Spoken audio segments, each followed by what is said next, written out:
our CISOC's webinar entitled From the Ashes of the Moria Camp to a New Migration System ? I am Foteini Kalantzi, the Leventis Research Officer at CISOC. And in our webinar today, we're going to focus on migration, which has always topped the political agenda and remains hotly debated.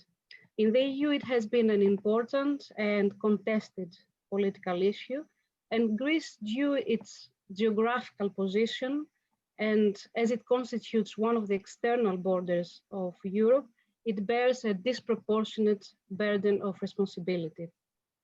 In September 2020, the Moria refugee camp, situated on the island of Lesvos in Greece, burnt down completely.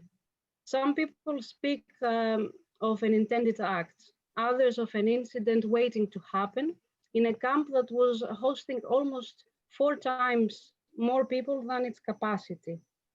The incident in itself underlines the problematic situation of reception centers, and when contextualized in the wider EU management system, it highlights the shortcomings of the current approach. At the same time, the European Commission has tabled the new Pact for Migration and Asylum, which, according to the EU, aims to create faster border screening processes at the external borders, advance the return policy, and create a fairer system regarding burden sharing between EU members. On the other side, critics point to the fact that this pact is an attempt to prevent, to deter, to return migrants who reach the European shores. Our speakers today will focus on the main problems of the current migration governance system, on Greece as a reception country, and will give us their own views on the Migration Pact, and will shed light on the obstacles posed by Visegrad countries towards a consensus in the light in the EU on migration and asylum policies. So I would like to briefly introduce our 3 speakers whom we are very happy to host in our webinar today. We have Angeliki Dimitriadi, who is the head of the migration program at the Hellenic Foundation for European and Foreign Policy, ELIAMEP, and a senior research fellow. She is a political scientist interested in irregular migration and asylum and the interplay between migratory movement and policies of deterrence and protection. And she has published articles in referred journals and is the author of 2 monographs, Transit Migration to Greece, the case of Afghans, Pakistanis, and Bangladeshis, and Afghan Migration Europe, at the margins looking in. Franck Düvell is senior researcher at the Institute for Migration Research and Intercultural Studies in Osnabrück University and the German Center for Integration and Migration Research in Berlin. Until 2020, he was the head of the migration department at the CIM. Until 2018, he was associate professor and senior researcher at the Center for Migration Policy and Society at the University of Oxford. He has published 10 books and 50 research articles in internationally renowned journals. Elźbieta Goździak is currently a visiting professor at the Center for Migration Studies at the Adam Mickiewicz University in Poznan, Poland. Previously, she was research professor at the Institute for the Study of International Migration, Georgetown University, and served as the George Soros Visiting Chair in Public Policy at the Central European University in Budapest, Hungary. You could see the full bios of our speakers in the chat. And before we start, some technical and housekeeping remarks. After the presentation, we will have a Q&A session. You can type your question under the Q&A in the bottom of your screen and not the chat, please. Or you could tell us to turn on your microphone to pose a question or to make a comment. So please send your written question and indicate whether you wish to pose your question live, and our administrator, Julie Adams, will unmute your microphone. In the chat section, you can find, as I said, the full bios of our speakers. And the first part of the webinar with the presentations is going to be recorded, whereas the second part is with a Q&A is not going to be recorded. So we'll start with Angeliki to give us some numbers and some the flows about Greece, and give us the context about Moria and the fire, etc. Thank you very much for the invitation to the webinar. I want to spend the next few minutes giving you a little bit of a background in understanding, first of all, how the fire incident took place in Moria, the circumstances that led to it, but also the wider framework. So how does Greece approach migration, and how did the Moria incident fall into this? And then I will move on to discussing specific elements of the pact, which I think are very crucial for frontline member states like Greece. Now, as we all know, in March 2016, the EU-Turkey statement was announced, and in parallel, the European Commission announced that the Western Balkan route was officially closed. Now, both of these served a dual purpose. On the one hand, they formalized, so to speak, Greece's position as a buffer zone to the EU and the rest of the member states. Whereas before this was hinted and indicated, it had never been officially acknowledged, and now this was solidified to an extent through the EU-Turkey statement.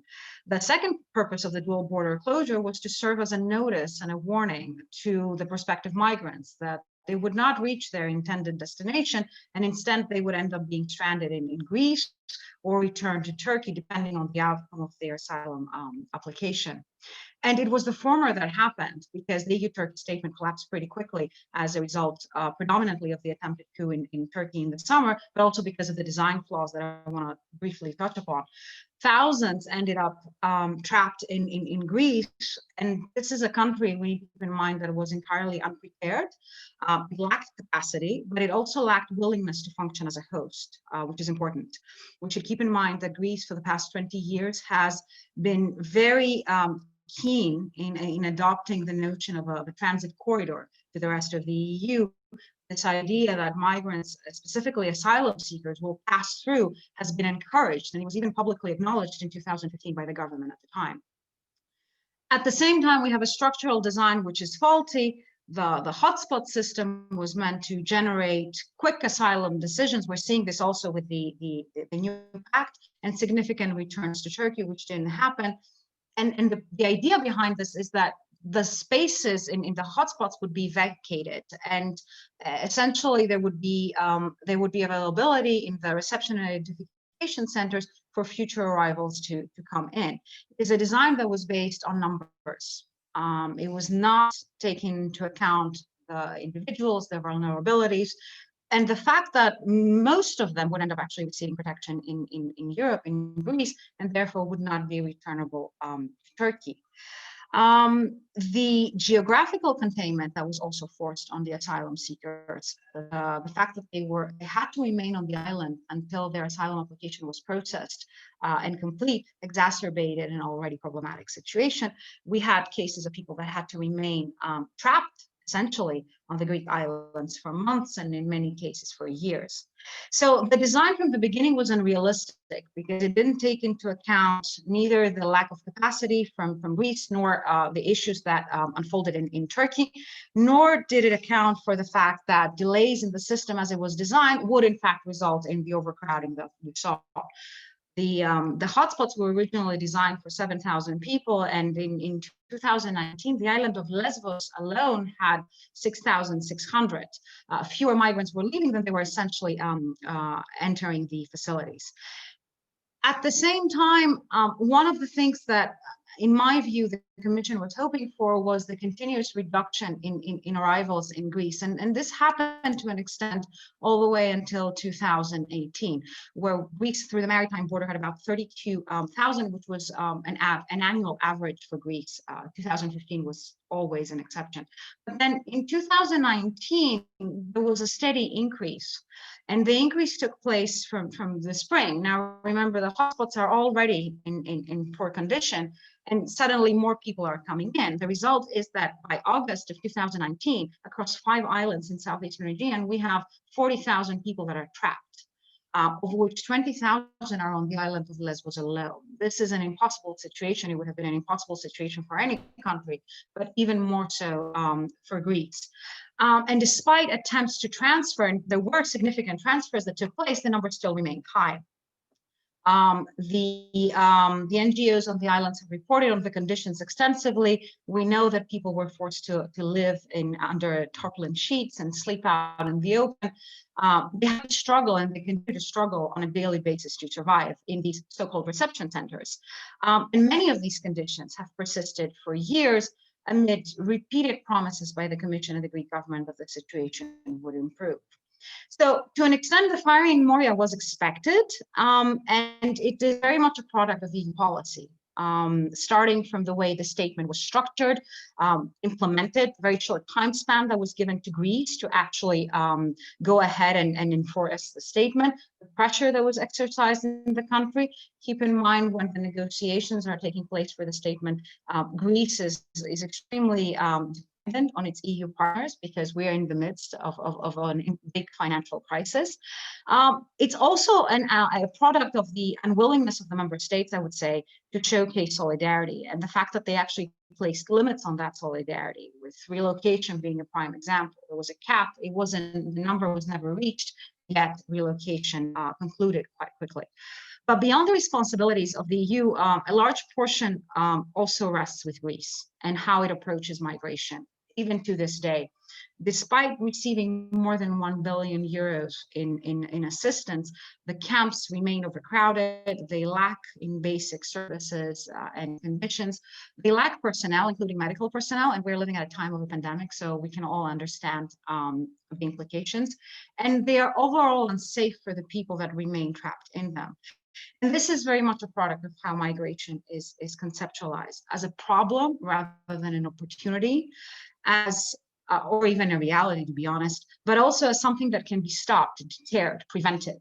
And this is a notion that has seeped through Greek migration policy, irrespective of who is actually in power. So deterrence is crucial in understanding why the inhumane conditions persisted, despite the funding and the assistance that was given in the capacity building from the European Commission and the member states. It's because there is a perception that if the reception conditions become good enough, then they will function as a pull factor. Now, this is a complete, obviously, misconception and lacks an understanding of how and why migration takes place. But nonetheless, it is something that has been endorsed, and it was even publicly acknowledged by the previous government that the reception conditions should never be good enough to continue to attract asylum seekers that would end up in the end stranded in Greece. Fuel to that fire that eventually burned Moria was, I think, added through the changes in government and policy in the summer of 2019. We have more securitization of migration taking place, changes in the asylum legislation that push for returns, quicker decisions in the asylum procedure, and a general discourse that speaks of a migration crisis instead of a humanitarian crisis, which is what has been unfolding on the Greek islands. And the reason why they have been pushing for a migration crisis is because the implication is that those who are coming in do not need protection. They're not genuine refugees. So we're going back to the so-called asylum seekers, which the discourse that was dominant in the early 2000s in the EU. And therefore, they need to be swiftly processed and ideally returned. And this is all happening in parallel with an unfolding pandemic, which severely impacted the conditions in the hotspots that were already problematic and poor. Now, according to the minister at the time when the fire broke out, it did so because 35 people objected to being isolated as a result of COVID-19. They were found positive, and in the end, 6 people were arrested of Afghan nationality between the ages of 17 and 20. And just a side note here, it's worth noting that for the past 5 years, the Afghans have been consistently undermined in the asylum processing. Their claims have been delayed and examined after with prioritization to the Syrian, because they were deemed easier and faster to process, and also as regards the implementation of the statement. So in the aftermath of the fire, the European Commission announced that it would create, and it has actually created, a task force that would assist Greece in managing the new camp, which has been temporarily relocated in the area of Lesvos. And if any of you see any pictures, you will immediately realize that the location is entirely inappropriate. We still have, despite now the commissions coming in and stepping into this, even giving another 800,000 in emergency assistance to Greece, we still have poor conditions. The camp has been flooded twice far because of rainfall. People had to actually dig up trenches around their tents so that they wouldn't be flooded. They are forced to wash at sea because there is insufficient running water and wait for hours to fill their water taps. The one thing that has improved is the overcrowding. The camp has been built for 10,000 and there are currently about 8,000 living in it. That's because a significant portion of those that were left essentially homeless once more after the burn in Moria were transferred to the mainland. Now, one of the things that came out of the fire was the new pact on migration, and I want to touch briefly on this before closing. Home Affairs Commissioner at the time proclaimed that there would be no more Morias after the fire, and in fact the pact was pushed earlier for release as a result of what happened in Greece. But if one reads the pact, in my view at least, it has the potential to create multiple rights. It replicates to a very large extent some of the practices and the Greek hotspots. And I say the Greek hotspots because the Italians function very different. It maintains the core principles of Dublin, even though the announcement was that we are done with Dublin and Dublin is no more. It does not offer significant solidarity mechanisms, at least for the frontline states. I want to focus on two aspects that are crucial for Greece specifically. The first has to do with the proposal for screening regulation. Pre-screening is not new. It's been happening in Schengen borders for arrivals, but also at the hotspots for quite some time. Its purpose is dual. On the one hand, nationality identification and assessment of health, so the vulnerability conditions as we know them. Now in the proposal, security risks that the individual may pose to the member state are strengthened, and this is done through cross-checks between Frontex and Europol. And the second element is to direct the person into the relevant procedure. What are these relevant procedures? Asylum, which is obviously always an option, and return. A third aspect is added in the proposal, the right to refuse entry to the individual in the member state, usually if it is deemed to pose a security risk.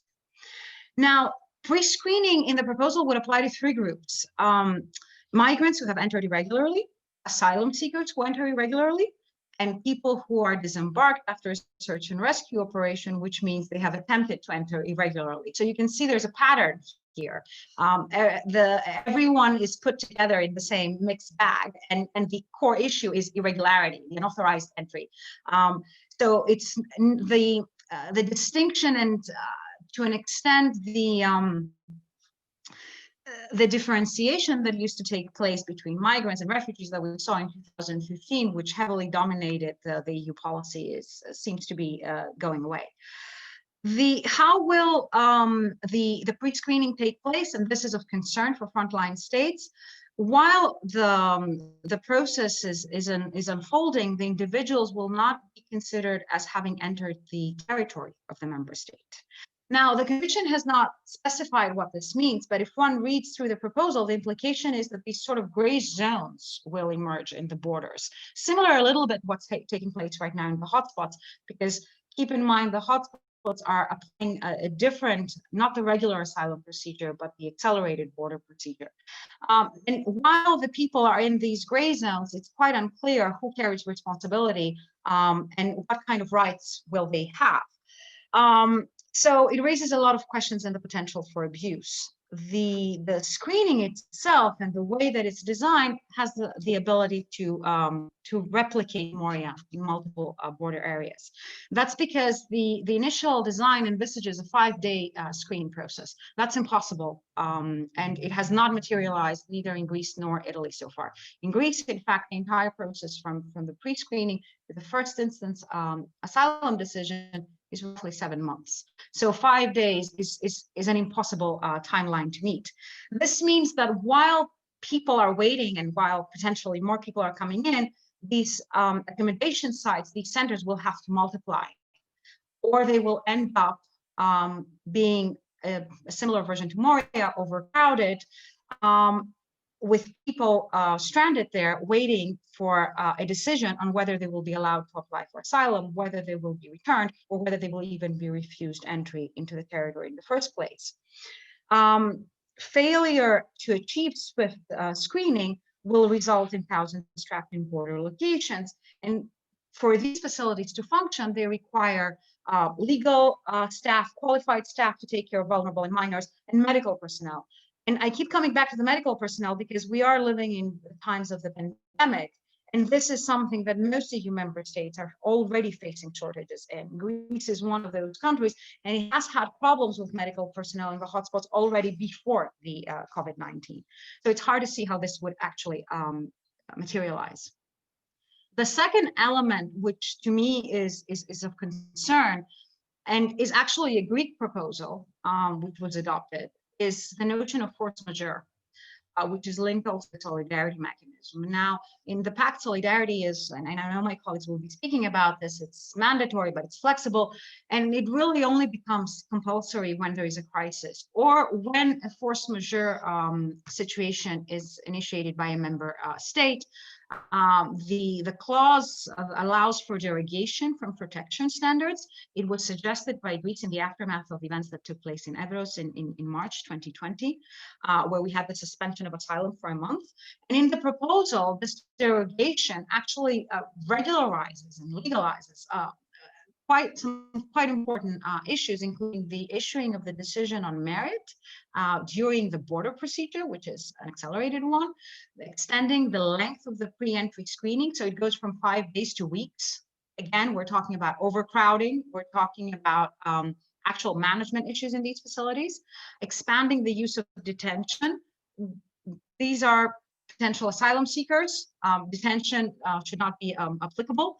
And also carrying out expulsions to any third country that the person has transited from or has any other particular ties, although this is left entirely unclarified what it means. Now, the fact that force majeure was included to me suggests that the Commission actually acknowledges formally that Greece is and should act as Europe's shield, which is a term that the Greek government actually utilized in March of 2020. But if we consider that a shield is meant to not only protect, but also to prevent, that means that indirectly in times of crisis, prevention is legalized through force majeure at the expense predominantly of those who are seeking refuge. So overall, I think that from the ashes of Moria, the new pact that is emerging, and it has a host of problems and issues in my view, is one that has the potential to multiply and replicate the model of the hotspots and of Moria as it's practiced, at least in Greece. It focuses on speed and numbers rather than on the individual merits of the case and the needs of the asylum seekers. But more crucially, for a frontline state like Greece that is already down the path of deterrence, it encourages it encourages the country to continue down that road. Because if solidarity is flexible and relocation is optional in regular times, the impression for Greece is that it's left once again to manage on its own. And that means preventing as many people as possible from reaching its territory, which is what we've been seeing in the last few months. And this is the biggest concern, that what is unfolding right now at the external borders, first and foremost, hurts those who need protection the most. Thank you. Thank you very much, Angeliki. We will move on to Franck to give us his view on the Pact. Yes, thank you very much. Hello to everybody, and thanks to the organizers. It's good to be back at CSOX, even if it's only online, which is not quite the same. I'm going to follow on several of the points Angelika already made, and specifically look at the context and assess the Pact on Migration and Asylum against its goals. I'm going to share my screen now. Here you go. You should see the slideshow. Yes, very good. So, I mean, it's all very well known that EU Commissioner for Home Affairs, Ylva Johansson, pledged there should be no more Morias. And this is the first goal of the Pact against which we need to assess its impact. And prior to this, EU Commission President von der Leyen suggested in her State of the Union address that the EU will take a human and humane approach on migration. So this is the second goal of the Pact.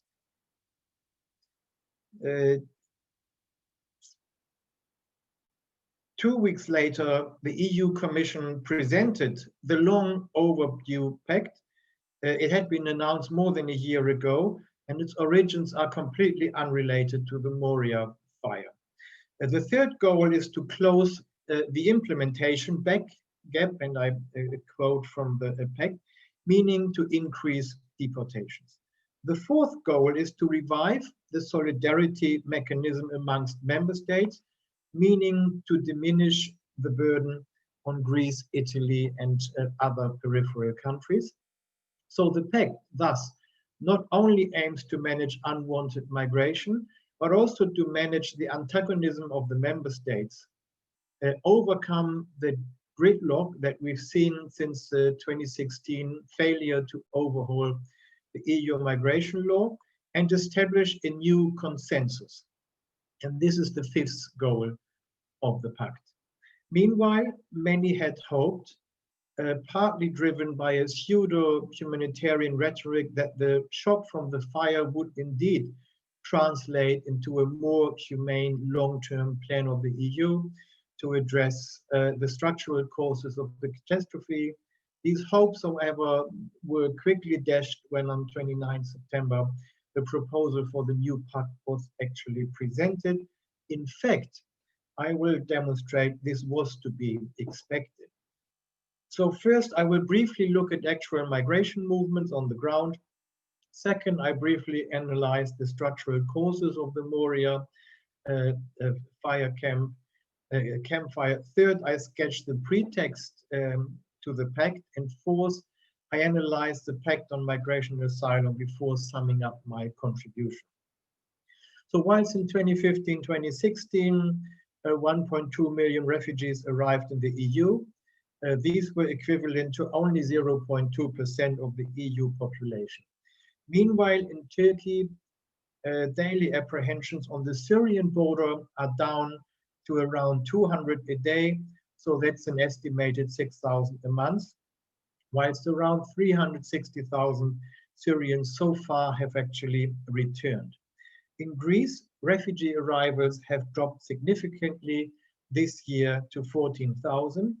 The Turkish Coast Guard stops about 90% of all boats, and many of the remainder are illegally pushed back by the Greek Coast Guard in collusion with the EU border control agency Frontex. And despite multiple threats by the Turkish president to let down border controls, the EU-Turkey statement, at least in parts, still holds. And even in March this year, when Turkey briefly opened its borders and orchestrated the storming of the land border near Edirne, actually only 350 arrivals were recorded in Greece, a quarter of the numbers we have seen in previous years. The Turkish initiative was all about generating images for the media and stir up fear in Europe, but not about actual migration. And this has to be understood in the context of refugee diplomacy, notably the EU decision-making process on the future of the FRITZ program, the facility for refugees in Turkey, and Turkey's efforts to put pressure on the EU. In my own research, we have found that the majority of Syrians in Turkey, 55%, actually aspire staying, whilst those 25% who aspire moving on to the EU lack the financial resources.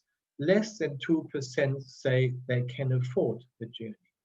And whilst the economic crisis following from the pandemic has severely diminished their opportunities to sustain themselves, which could be considered a driver of migration, it also further diminishes people's ability to pay smugglers and fund onward migration.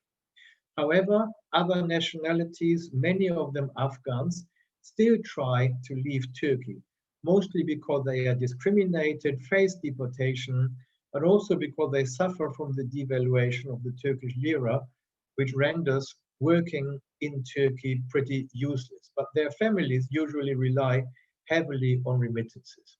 So they've got to move somewhere else. Also in Lebanon, only 7% of Syrians aspire to migrate, despite the precarious status and extremely dire living conditions. Meanwhile, routes had shifted back again to the Moroccan-Spanish route, and now even further west to the Atlantic route. So most unauthorized migrants and refugees now arrive in Spain, 30,000 this year. More than a third of these depart from West Africa and arrive on the Canaries. Another 30,000 arrive in Italy and Malta. In other words, there are currently no signs that 2015 could be repeated or that there is another massive migration pressure on Europe in the Eastern Mediterranean. Instead, since 2015, this kind of migration has diminished greatly year after year. Now to my second point, and I'm afraid I repeat some of Angeliki's points. The drama on the Greek islands, which led to the catastrophe in the Moria camp.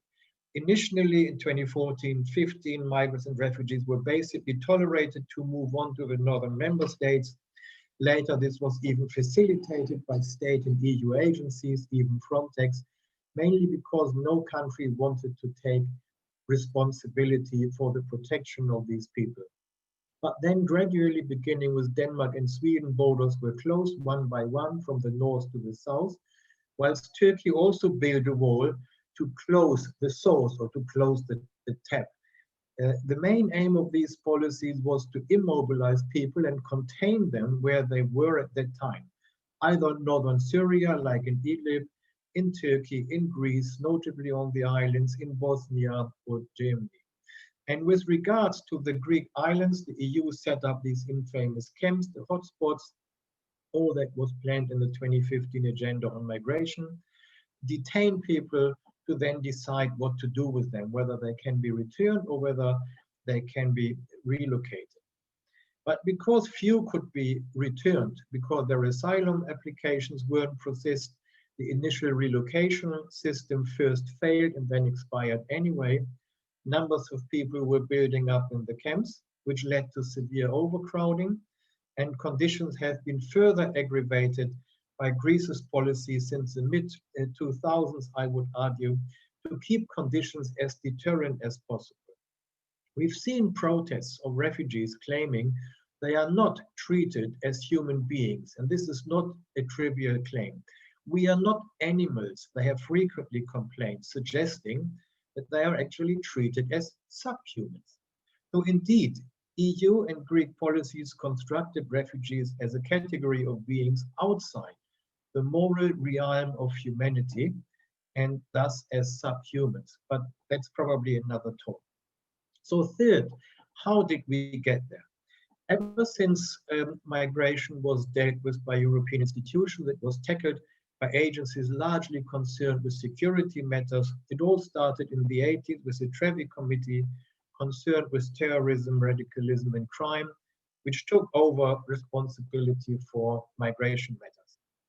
And ever since, migration policies were driven by concerns over irregular, or in the vocabulary of the EU, illegal migration. And because combating illegal migration was the key aim of migration policy, the main politics have for long accordingly been focusing on deterrence and enforcement, including border controls, detention and return. Other intergovernmental organizations and processes such as IOM, UNODC, ICMPD, IGC, or the Budapest process all facilitated and contributed to the same logic. But while so far the key aim had been to fighting irregular migration, several governments meanwhile made clear they were in for a fight to stop all unwanted migration, notably refugee migration, but in particular also Muslim migration. Equally important, and this must not be left out of this story, is the fallout from the COVID-19 crisis, which allowed governments to experiment with a whole new set of politics, ranging from immigrant categories. New categories are constructed, key workers in essential sectors, new levels of controls were introduced focusing on health, and drastic measures we have seen, notably trying out a complete hold of all migration.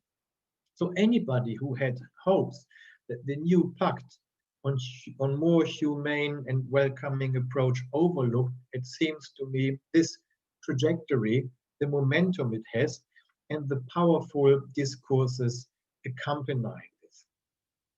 So the mid-2015s have been characterized by a simultaneous crisis of war in Syria, the advances of the Taliban in Afghanistan, the discrimination of Afghans in Iran, combined with the devaluation of the Iranian and Turkish currencies, the instability and violence in Libya, which is the main migration destination country in Northern Africa, the conflict in Ukraine, of course, with its economic fallout, other conflicts and political persecutions, Eritrea, Cameroon, Sudan, Mali, Niger come to mind.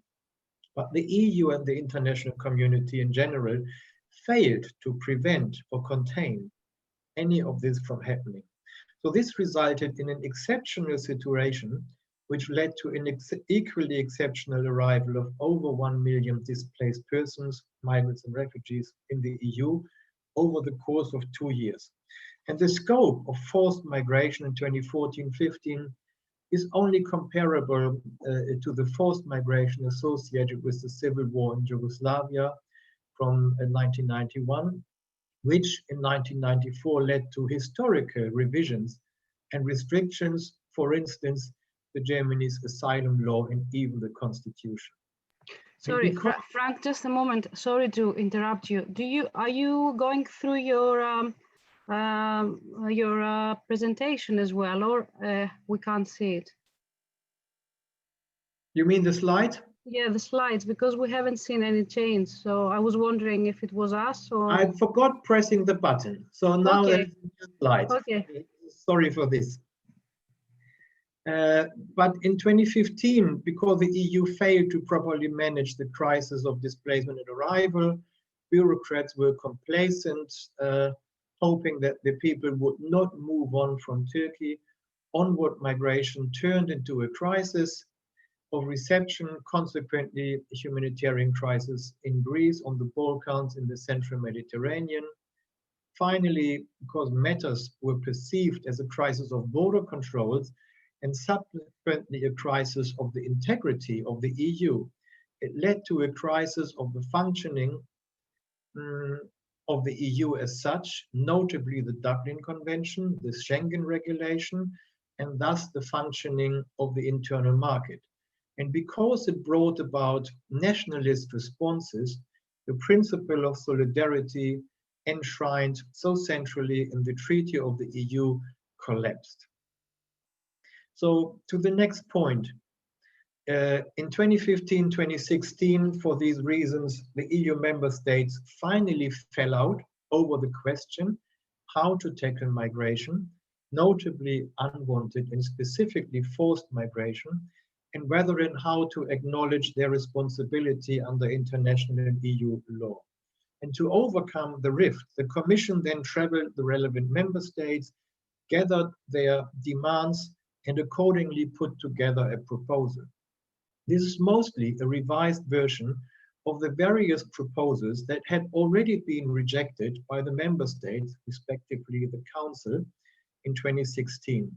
Inevitably, the Pact has been pulled towards the illiberal end of the scale. So the Pact suggests a new concept of flexible solidarity. However, combined with border procedures, this maintains the principle that the peripheral countries carry the primary responsibility for irregular immigrants and asylum seekers. So basically the old the Dublin Convention, and there isn't much new in it. It replaced the failed relocation system of 2015 with a revised idea for the relocation from the peripheral member states to the other member states, mostly concerning recognized refugees and as well as refused applicants. So this is not exactly new either, and it's already been rejected by the Visegrad countries. It also increases detention by compulsory incarceration of all arrivals and asylum seekers, including children from the age of 12 in these new reception centers, which build on the current hotspot approach. So again, there isn't much new in it. And so the proposal fails on the No More Moria pledge. It proposes a new measure of asylum screening at the border, and in this context introduces the fiction of a new extra-legal status of people who are physically but not legally present. And thereby it undermines access to independent advice, legal representation, appeals right. All of this de facto excludes people from the realm of EU standards and could also be a violation of international law. It removes important safeguards related to non-refoulement, the best interest of the child, families, and private life. It introduces a self-fulfilling turn in that high rejection rates of asylum seekers from certain countries. There is a 20% threshold, which is entirely arbitrary, are used to single out nationalities for fast-track mechanisms of refusal and removal. Not human, not humane. It suggests that member states monitor themselves, which reduces accountability mechanisms to absurdity, and allocates more power to Frontex, which has already been found breaching EU international and specifically refugee law. It puts even greater emphasis on more and faster return. Only the proposal for border expulsion procedures and return sponsorships are new, but this is certainly even less human or humane as von der Leyen pledged. Also, it highly depends on third countries' cooperation, which so far has been the key obstacle. So this goal is no more than wishful thinking. It aims at increasing pressure on countries of origin by linking compliance and migration matters with trade and development aid. This idea dates back to the 1990s. It's also not exactly new. It lacks robust assessment of what qualifies a safe third country and basically rests on the possibility of legally returning refugees even to countries like Libya. In all elements that address legal migration channels or humanitarian measures, such as maritime rescue, are either postponed or not binding, so that the Pact fails on its second main goal, addressing migration. The Pact has been rejected by the Visegrad countries and some other member states anyway, and fails to manage the conflict within the EU. So to sum all this up, the Pact offers little new. It fails to address racism and xenophobia in the EU and gives in to right-wing and illiberal governments. It confronts refugees and migrants' human agency.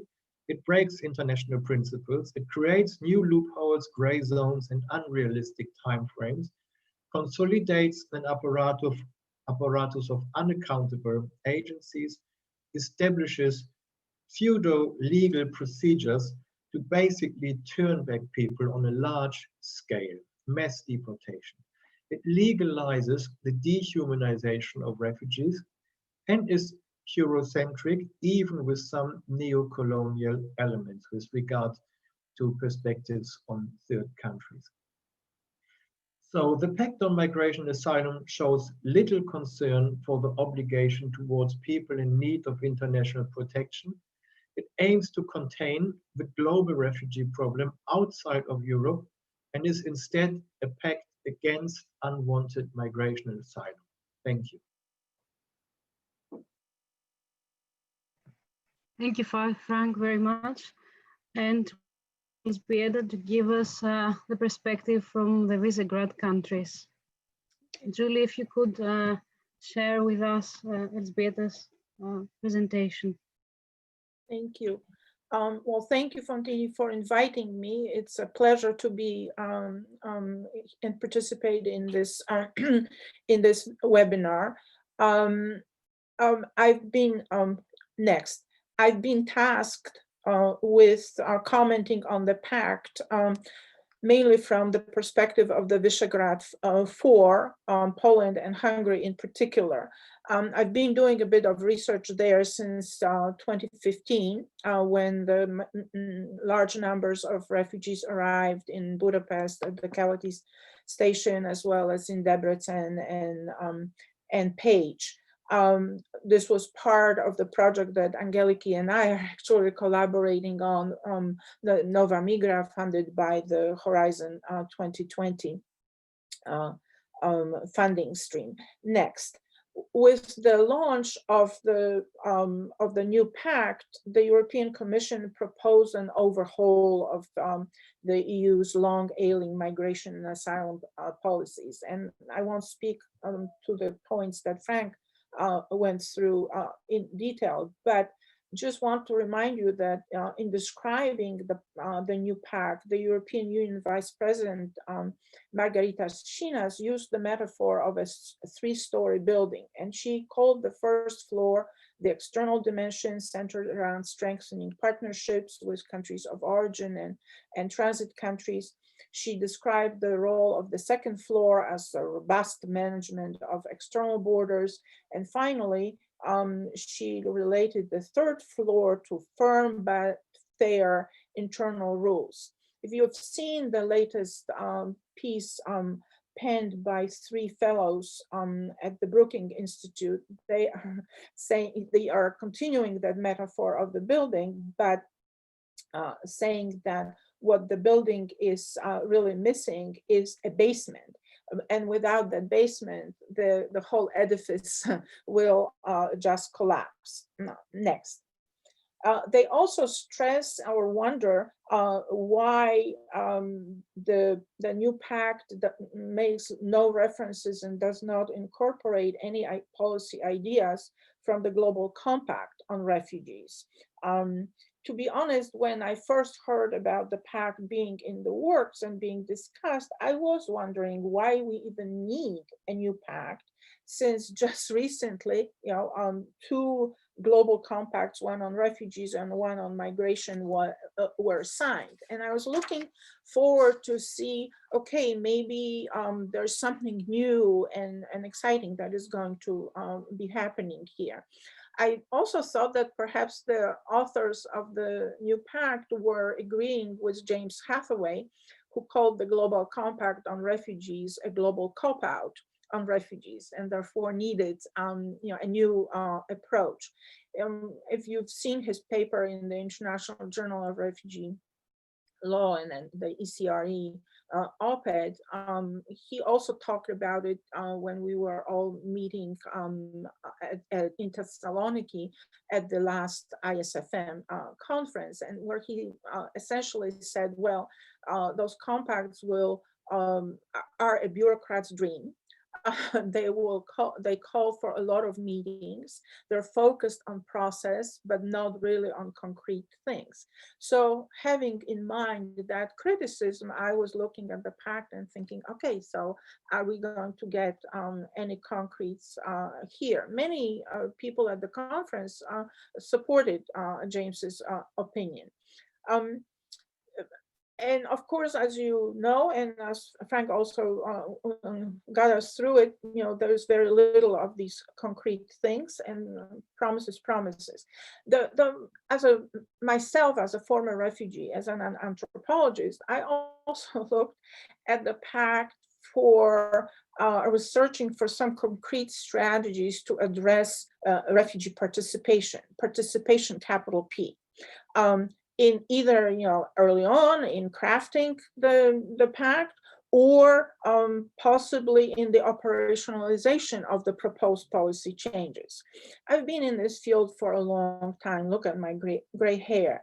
And we constantly talk about refugee participation, but really never implemented in any meaningful way. It's always making decisions about us without us. So the Global Refugee Forum, for example, did include 80 refugees. How they were selected is not entirely transparent. But when you read what they had said after the forum happened, many noted that very little of the 3 billion pledged were to go for refugee-led initiatives. So it's again, the Pact to me is the usual top-down, not the bottom-up, approach without engagement of refugees themselves. And I'm not just thinking the people who came out of the this conflict or that conflict very recently, but there are plenty of refugees who are also migration scholars, who are directors of programs, who know, in Europe, who know what refugees coming into Europe would need. Next, please. So that's the big missing link. Now let's look at the Visegrad 4, the Visegrad perspective. So the EU bid to reform, allegedly reform the migration policy has met with mixed reactions from Poland and from Hungary. It's actually, I was looking for articles, in the Polish press, and there's very little that has been written about it, with some exceptions. In Hungary, similar, if you follow the blog that Eva Balog has, Hungarian Spectrum, she at some point was also looking at the Hungarian press, which really is no longer a free press. So perhaps that's why there is nothing written especially from a critical perspective. But when you look at the provisions of the Pact, they actually cater to some of the demands of the Visegrad 4. The other thing that I want to zero in on is that the Pact has been launched under the 5th priority of the EC's Promoting Our European Way of Life program, and is a response to the flaws in the system that had been visible, since the migration, so-called refugee crisis. And to me, situating the Pact within the European way of life seems to be in line with what both Orban and Kaczynski want, because their rhetoric speaks to the European way of life, to European values, to traditional European things, whatever that means. I am a European myself, born and bred, but I don't know what the European way of life means. But in the rhetoric of those two countries, that phrase has been in there for a long time. Of course, we can also, question why the Pact needs to essentialize cultures. Europe is a diverse continent with a lot of different countries and different cultures, and all of a sudden we hear about European something. The so-called European values have been invoked recently, both to support refugees and migrants and to attack them. So on one hand, you have the Viktor Orbáns of the world, who have positioned themselves as the defenders of Christian Europe and enacted anti-immigrant policies to protect Europe from being overrun by Muslims. And on the other hand, you have the humanitarians, the solidarians, who appeal to a vision of Europe as, you know, a cosmopolitan Europe, a community of nations that have overcome war, you know, fought totalitarianism and so forth. And it seems that both visions are, I don't know if wrong is the right word, but don't fit the reality. So Orban's rendition omits the fact, the diversity of Europe, also the religious diversity. You know, there have always been Christians, Muslims, Jews, and secular traditions in Europe. So, and he somehow forgets about it. In his vision, also refugees and asylum seekers present a threat, a security threat, a national security threat to those European traditions of tolerance, freedom, and democracy. But, you know, history reminds us that these principles, these values have been fought for and won, usually against the violent resistance of the European elites. And ironically, many of the refugees that are at the doorstep of Europe these days, or have been since 2015, have struggled and fought for the same values and rights in their home countries. So why are we thinking that, you know, this is not compatible with the European way of looking at things? The vision endorsed by the humanitarians also presents Europe as a beacon of hope to the rest of the world, you know, and yes, I would be one of those who will say that yes, Europe is in a position to affect things in the world for better or worse, and pressing politicians to live up to some sort of an ideal is definitely worthwhile. However, these aspirations often remain unfulfilled if we ignore the fact that the nations of Europe have overcome war and fought totalitarianism, but many of these same nations became rich and powerful by conquering and administering huge empires on the backs of, you know, of refugees as well, which all really partially justifies the idea of European racial supremacy. So we can't really forget the history of Europe as we're looking at it. Also from the Polish government's point of view, you know, so during the refugee crisis, the Polish government widely criticized the actions taken by the EU. The Polish resistance to the European actions found support in the Visegrad 4. Poland chaired the group from 2016 to 2017. And in a joint statement on September 16, 2016, the V4 has have expressed concern about the decreasing sense of security among citizens. And they meant both national security at the borders, but also security within, you know, the social cohesion and those kind of things. Franck already mentioned that they called for flexible solidarity, and, you know, that continues to be the mantra that both Poland and Hungary, especially, are repeating. The flexible solidarity would call for, you know, investing in the countries of origin or transit countries and that sort of thing. But we see very little evidence that they are actually doing it. You know, so most of if you look at some of the initiatives, you know, in outside Poland, for example, it is private citizens, solidarians, human rights kind of people who do fund me campaigns and that sort of thing to either purchase things that are needed in refugee camps or in places, or go and volunteer. You know, so this is outside the government's intervention or government's activities. So to me, it seems that the third floor that, you know, that we were talking about here, the cooperation with third countries to protect borders, caters directly to Hungary and Poland's, not so much the Czech and Slovakia, they're not as vocal about it. because they can opt out, as you were already describing. On the other hand, the few articles that I did find in the popular press suggest that the Polish government, for example, thinks that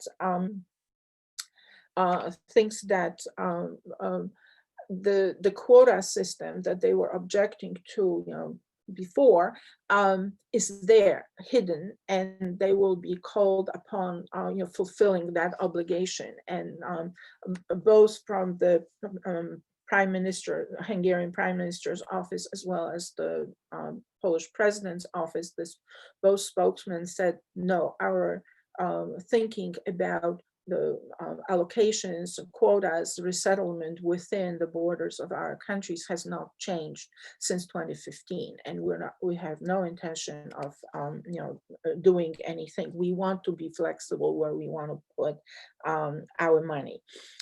As you very well know, the European Commission took Poland and Hungary and the Czech Republic to the European Court of Justice. And the European Court of Justice ruled that they breached their obligations as member states under the EU law, but nothing really happened, right? So there was no punishment, no penalties, no nothing for it.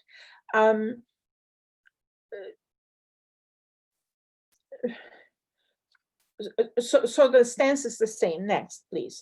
The difference between Hungary and Poland is also that, while neither country really resettled anybody since 2015, Hungary did see a lot of refugees, hundreds upon thousands of refugees coming through the country, wanting to go to Austria and onwards, and that sort of thing. This is a picture from the Kalantzi railway station in 2015. Poland, on the other hand, has not seen any refugees from the Middle East or Afghanistan or Northern Africa at all. So anybody that wants to launch an asylum claim is mainly Chechens. Next, please. What Hungary did on top of everything else, erecting borders, barbed wires and all that, they've also criminalized assistance to refugees. And ironically, the first casualty of that new law was the OLIVE program. So this was a program for refugees at the Central European University, where they would be given, tuition-free access to education, learning English, learning Hungarian, whatever, but also normal courses and could get a degree. But when that law was passed, CEU said, what do we do? Do we keep it, and will then, because this is related to taxation, so will the taxation only apply to this small program, which was very small?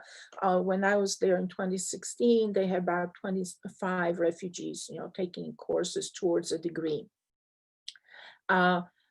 Or will they then tax the whole university? And remember, this also is happening during the big fight, whether CEU had reason to exist within Budapest or not. I mean, subsequently they moved to Vienna, and now I'm wondering whether they will reinstate that program, to invite the refugees that were in this program or additional ones to go to Vienna and study there. Next, please. So in addition to this law, in addition to the barbed wire fences and all of that, Hungary also started recruiting 3,000 what they call border hunters. And this recruitment started in 2016. So after the majority of the refugees that were coming through Hungary were already gone. And the reports by people like the Hungarian Helsinki Watch was that, well, there were, couple dozen people at different parts of different points at the border that wanted to come in. So why do you need 3,000 people, to, even if you agree that you should be dealing with these unwanted people, why do you need an army to deal with so few people instead of, doing some sort of a screening or not? But this is also, in Poland and in Hungary, migration becomes a topic du jour and then is replaced by something else, or is embedded in some other issues. So this was here too. Hungary, of all the OECD countries, has the smallest per capita income. It's still a relatively poor country, and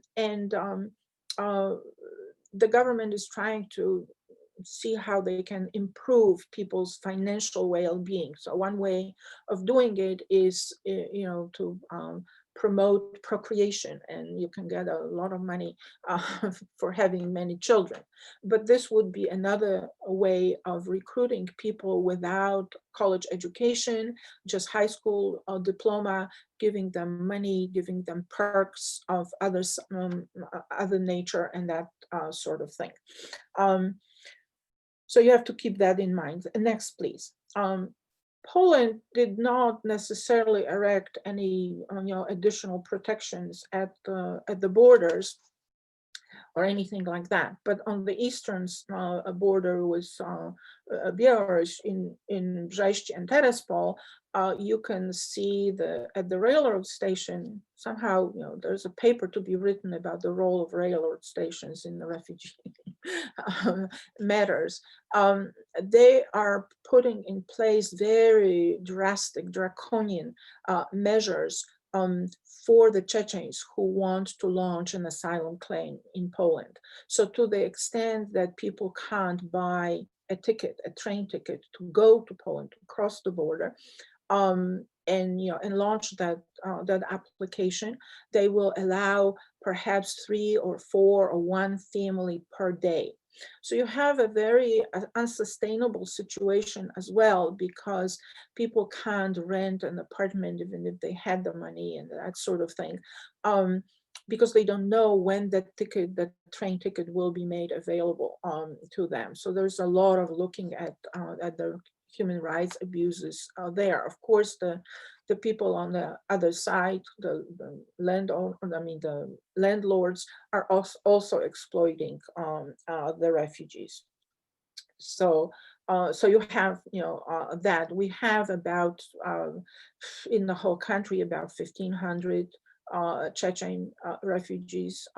We're not accepting any Ukrainian from the displaced populations in Ukraine, any applications either, because the Polish government thinks that Ukraine is safe. And next one, please. So some of those things, the measures have been obviously demonstrated against. So here you have students, usually it's people in big cities, solidarizing with the refugees who are already in Poland and are fighting against the strengthening of Frontex. As you know, Frontex has an office in Warsaw, and there are demonstrations in front of that office almost daily. Next, please.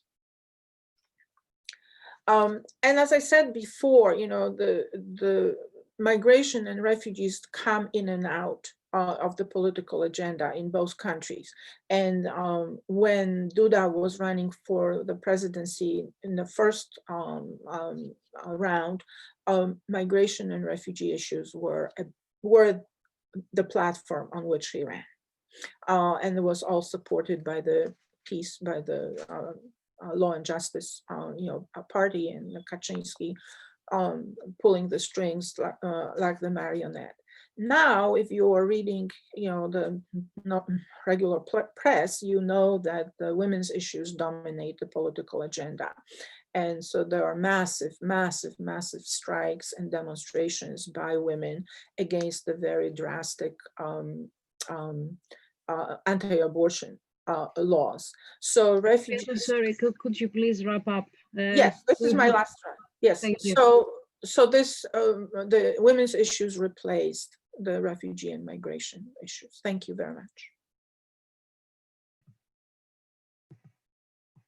Thank you very much all for your very interesting and informative presentation. Angeliki, for giving us the specific description of the state and the Greek borders and the information hotspots characterized by overcrowding, bad management and detention. Franck describing us the movements on the ground and the structural causes of the fire and analyzing the shortcomings of the pact. And Elźbieta giving us her view on the pact and connecting it with the global compact on refugees and analyzing the new pact through the Visegrad countries' perspective. And of course, the role of the civil society and raising the issue of racial supremacy in Europe. Thank you all for making clear to us what this pact is constituted of. And I would like to raise a couple of points quickly in order to open up the floor to questions.